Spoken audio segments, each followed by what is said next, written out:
what is my purpose of life? What is the mission? What is my mission in life? Kasi yun ang magiging program of our life. If your life is for charity purposes, services, then it becomes the program of your life. If your life is for this kind of advocacy, then that should be the program of your life. If your vocation is for this kind of career, then you have to make it the program of your life.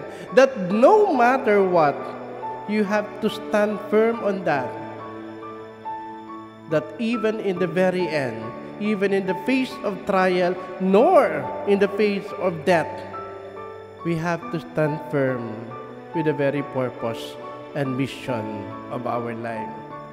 Yan ang ipinapakita ni Juan Bautista sa atin.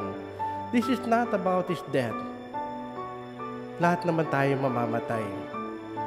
But even at the point of death, death should become the testament of the very mission of our life.